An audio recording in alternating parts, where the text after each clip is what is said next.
So 275. Today we're talking about some standouts in yesterday's matchup between Minnesota and San Jose. Chaotic game where it was back and forth. It looked like both teams had a chance to win.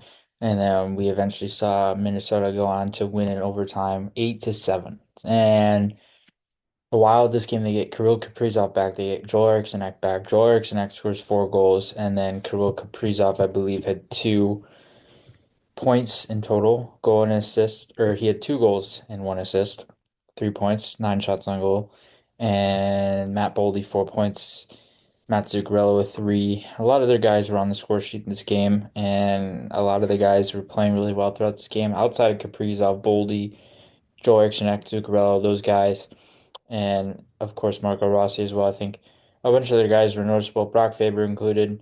You could include him in that mix, and then like guys like Marcus Foligno, Freddie Gaudreau, Marcus Johansson, Gustav Nyquist. Those type of guys were noticeable, and they were creating a lot of offense.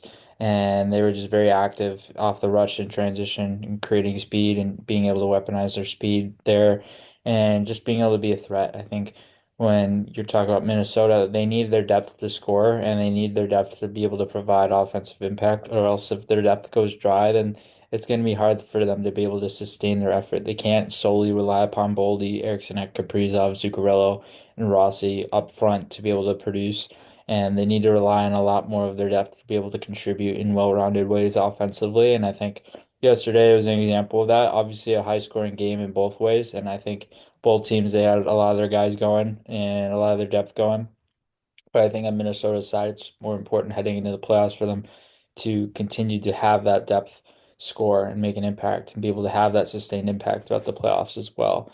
So Minnesota, just a lot of noticeable standouts on their side. I think Brock Faber was really noticeable once again in transition. I think he's going to turn into one of the best. I mean, you could argue he's one of the best shutdown defensemen in the league already.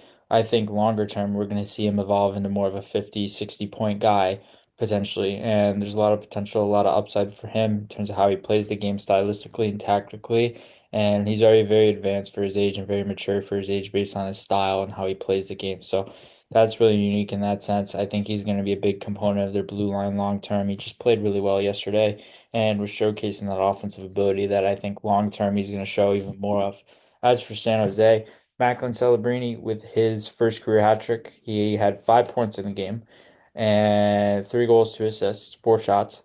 And he was excellent. He was dynamic. He was creating a lot offensively. He was dynamic in transition, dynamic on entries, both at 5-on-5 in the power play, and was just creating a lot of havoc in those situations. And I think when it comes to Celebrini's game, a lot of his game is built on his heads up awareness and his ability to use deception within his puck skills. I think those are two things that really pop out to me when I watch him.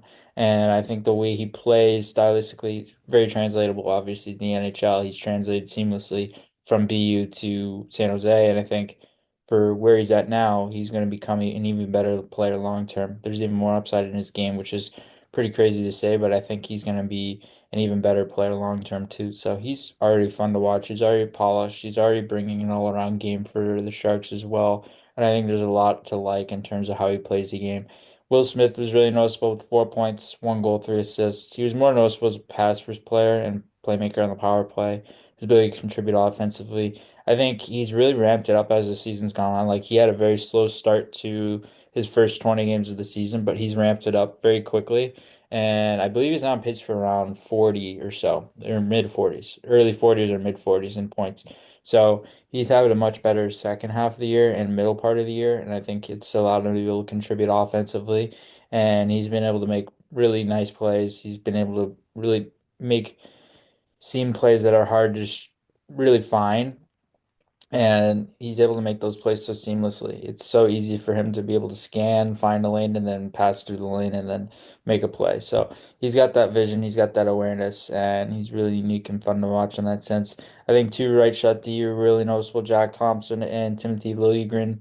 And Timothy Liljegren I noticed a little bit more than Thompson, but I think Liljegren's a guy who he might be able to contribute offensively even more in San Jose. I think there's a little bit more untapped offensive upside in his game there. I think he obviously once he got traded from Toronto over to San Jose, he got more reps on their first power play unit early on. I'd be curious to see how he continues to evolve his game in San Jose. He's more of the, I guess you could say, number one or number two defenseman in San Jose with Jake Wallman gone now. So I think when it comes to Lily Green's game, how he plays the game, and his style of play, I think he could definitely hit a, you could argue if Wallman was able to be almost half a point a game, I think Lily Green could easily get to around 40, 50 points at some point if he plays his full season with San Jose. I think that's definitely in the books for him. He has a lot more untapped upside, like I mentioned, and I think long term there's a lot more to really get out of him as well. And then William Eklund, who is one of my favorite young players to watch in the league, just the way he plays the game stylistically and how creative he is with the puck on his stick, how creative he is at making plays, how creative he is at being able to generate goals and being able to use his speed and weaponize his speed in transition. I think there's a lot of elements to his game that make him a dual threat offensive player and make him so reliable in those situations as well. So with Eklund, a guy you can rely upon in all situations, he is great at being able to handle pucks in a variety of ways. He's actually really underrated on his backhand too, and that's something that's continued to evolve. I would say more so in the last 2 years in his game. He's just continued to get better at using his backhand and making backhand plays, either through his shots or his passes, and he's really effective throughout this game. And some of the younger guys, like Cam Lund, was effective. Kyle Grundstrom is sort of on that younger side. Nikolai Kovalenko kind of in that same realm. I think Henry Thrun was really effective as a young guy. Tyler Toffoli had a goal in this game as well. I mean, a lot of guys had goals outside of Celebrini too. It was Smith, there was Gunstrom, there was Grundstrom, there was Kovalenko, there was Toffoli in terms of the goals and the guys on the score sheet there. So I think when talking about Tyler Toffoli, he's been a great fit for them. He's been a great veteran addition for them and has made the transition for guys like Celebrini and Smith so easy. And I think it's allowed them to be able to have that sustained success over time. And I think when it comes to how Toffoli plays the game, he really can fit on any line pretty seamlessly because he's got the ability to score and also make plays as well.